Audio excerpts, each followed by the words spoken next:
Ya, selanjutnya pemirsa di usia ke 1343 tahun, rencana penataan Kambang Iwa menjadi salah satu fokus di Kota Palembang.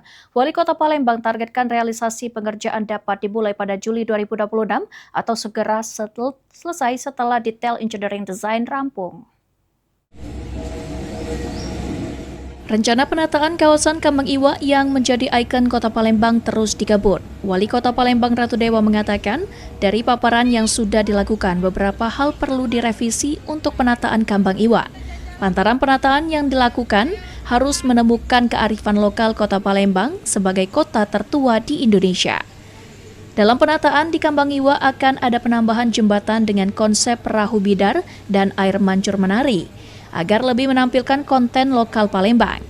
Penataan Kambang Iwa akan segera dimulai setelah detail engineering design rampung dan ditargetkan pengerjaan diharapkan dapat dilakukan pada bulan Juli 2026. Maka setelah semuanya selesai, diiring semua selesai, maka segera diadakan lelang terbuka. Harapannya kapan Pak dimulai itu Pak? Harapannya mungkin secepat-cepatnya kalau keinginan saya. Dalam waktu dekat mungkin di bulan depan sudah bisa terrealisasi. Sandi Pratama, PAL TV.